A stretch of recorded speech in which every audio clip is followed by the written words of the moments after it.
इस मलबे के नीचे बहुत कुछ दब गया। कई परिवारों की गृहस्थी, गाड़ियां, कीमती सामान और सबसे जरूरी 6 जानें। कहीं बारिश का नामो निशान नहीं है और कहीं इतनी बारिश कि लोगों की मौत हो रही है। इस मलबे में एक ही परिवार के 6 लोगों के मारे जाने की खबर है। घटना महाराष्ट्र के मुंबई की है। 5 जुलाई की रात करीब 8:30 बजे मानखुर्द इलाके में एक 3 मंजिला चौल ढह गई, जिसमें 7 लोग दब गए थे।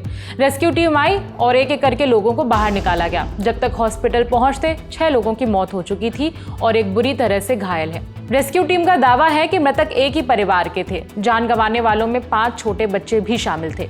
सुनिए चश्मदीद का बयान। सर, मेरा नाम इश्तियाक अहमद है। मैं बिल्कुल जस्ट सामने रहता हूँ। वो जो रूम गिरा है ना, उसके बिल्कुल जस्ट सामने रहता हूँ मैं सर। तो मैं अपनी आंखों से देखा हूँ। मेरे से सिर्फ 1 मीटर की दूरी पे वो रूम जब गिरा है तो मैं था। और 7:30 के बीच की घटना है। उससे पहले 3:30 बजे ये रूम का जो ऑनर है ना, उसको बुलाया गया था, उससे बात की गई थी, तो वो सपोर्ट देने के लिए तैयार हुआ था। और उसके बाद वो रूम में जो लोग रह रहे थे ना, तो वो रूम सब खाली कर दिए थे जो रूम गिरा है।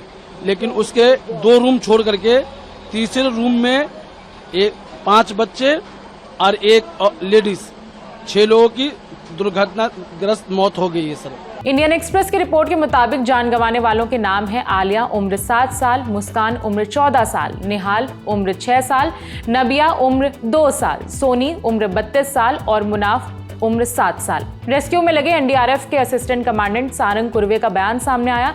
उन्होंने कहा कि चौल का स्ट्रक्चर काफी जटिल था और ऊपर से बारिश भी लगातार हो रही है। तमाम मुश्किलों के बाद लोगों को मलबे से बाहर निकाला जा पाया। सुनिए उनका पूरा बयान। यहाँ पे अराउंड 45 हमारे रेस्क्यूअर्स यहाँ पे प्रेजेंट है और वो एक कंटिन्यूसली डेब्रिज रिमूवल का ऑपरेशन कर रहे हैं। सर, क्या मशक्कत आए थे, इसे कितने तकलीफ हुई थी निकालने के लिए बॉडीज को, उस पर क्या करेंगे? कॉम्प्लेक्स स्ट्रक्चर था थोड़ा जो, और ऊपर से बारिश हो रही थी, तो जो वेदर कंडीशन थी हमारे अगेंस्ट में थी, फिर भी हमारे रेस्क्यूअर वेल ट्रेन है ऐसे सिचुएशन में काम करने के लिए, और हम कंटिन्यूसली उस ऑपरेशन को। हादसे वाली जगह महाराष्ट्र IMIM के महासचिव अतीक अहमद खान भी पहुंचे। अतीक अहमद का दावा है कि गिरने वाली बिल्डिंग पिछले ही साल बनी थी। उन्होंने ये भी कहा कि हादसे के वक्त मकान मालिक भी अंदर उसी बिल्डिंग के अंदर मौजूद था। एक घर पिछले साल बनाई गई थी 3 मंजिला इमारत थी। वो इमारत बगल के 3 घरों पर गिर गई, जिसके अंदर एक ही फैमिली के 5 बच्चे, एक महिला ये दब गए थे, जिनको रेस्क्यू कर भेजा गया। अभी एक बच्ची की और तलाश है। टोटल 6 लोगों को यहाँ से निकाला गया। उनकी हालत ठीक नहीं है। कई लोगों से ये पता चल रहा है कि शायद उसमें से कुछ लोग एक्सपायर भी हो गए हैं।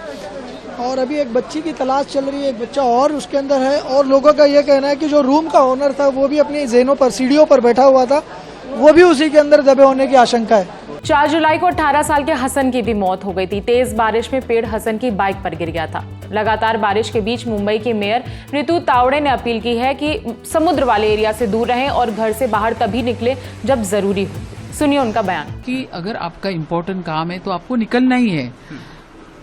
काफी जगह पे मैं कल कोस्टल रोड गई थी। लोग समुद्र की जगह पे आनंद लेने के लिए जाते।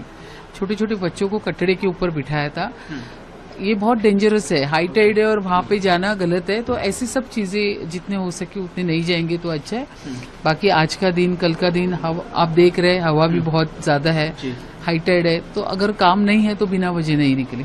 वाटर स्टोरेज कैसे है मुंबई का, अभी क्या हाल है? अभी तो अच्छा है, मैं एवरीडे अपडेट कर रही हूँ। खराब मौसम की वजह से कई फ्लाइट्स भी कैंसिल की जा रही हैं। आज तक की रिपोर्ट के मुताबिक इंडिगो की 4 उड़ानें रद्द करनी पड़ी। कुछ फ्लाइट्स के रूट भी डाइवर्ट किए गए हैं।